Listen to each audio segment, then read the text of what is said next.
আসসালামু আলাইকুম রহমতুল্লাহি ওয়া বারাকাতুহু। কেমন আছেন আমার প্রাণপ্রিয় বন্ধুরা? আশা করি সকলেই ভালো আছেন, ভালো থাকেন, এই দোয়াই করি।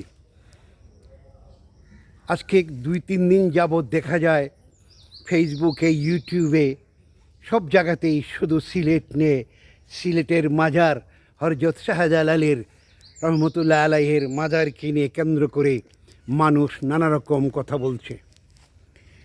এখানে একটি কথা, আমাদের দেশের মানুষ ইসলামকে চিনে না, ইসলামকে বুঝে না।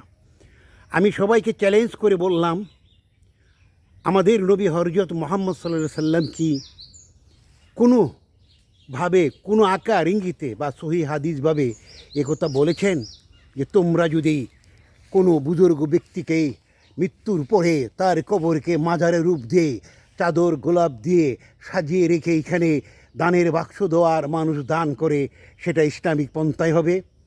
যদি দেখাতে পারেন, আমি সবাইকে 50,000 টাকা করে পুরস্কার দেব এবং পাশাপাশি আপনাদের দলে আমি চলে আসব।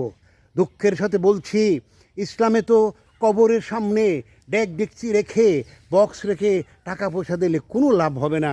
এটা সুস্পষ্টভাবে নবী করিম সাল্লাল্লাহু আলাইহি সাল্লাম বলে দিয়েছেন। নবীজি বলেছেন, মৃত্যুর পরে কোনো মানুষের কোনো ক্ষমতা থাকে না, সে যত বড় পাওয়ারফুল লোক হোক না কেন। কাজেই আমরা এগুলি পরিহার করতে হবে। মাজারে কেউ যাবেন না, গেলেও কবরটা জিয়ারত করে চলে আসবেন, একটি টাকাও দিবেন না, কারণ যিনি এই কবরে শুয়ে আছেন ওনার টাকার কোনো প্রয়োজন নেই। কাজেই এই কাজ যারা করছে এটা ব্যবসা, এটাকে বলা হয় মাজার পূজা। মাজার পূজা কাকে বলে জানেন?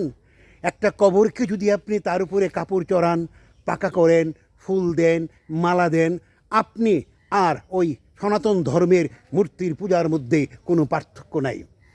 জওহরলাল নেহরু বলেছিল, মুসলিম আর সনাতনের মধ্যে আমি কোনো পার্থক্য দেখি না।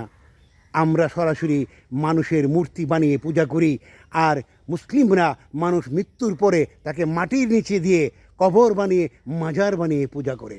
কাজেই মাজার পূজা ছাড়তে হবে। মনে রাখবেন, নবীজি বলেছেন, আমি তোমাদের যাহা করতে বলি তাহা করো, যাহা ছাড়তে বলো তাহা ছাড়ো। এটা পবিত্র কোরআন মজিদেও বলেছেন। তাই আসুন নবীর সুন্নাহ মেনে চলি, সুন্দরভাবে ইসলাম পালন করে মাজারের ডেক বাক্সে টাকা দেওয়া বন্ধ করি। দেখবেন এমনিতেই তারা ঠান্ডা হয়ে যাবে, ডান্ডা মারতে হবে না। সিলেটে যে উদ্যোগ নিয়েছেন জনাব সম্মানিত ডিসি সরোয়ার আলম সাহেব, এটা শুধু সিলেটে নয়, প্রতিটি মাজারে, প্রতিটি দরগায় এইভাবে সরকারের আওতায় আনতে হবে এবং এই টাকা পয়সা দিয়ে মানুষের জনকল্যাণমুখী কাজে লাগাতে হবে, যেইভাবে কাজ করা হয় কিশোরগঞ্জ পাগলা মসজিদের।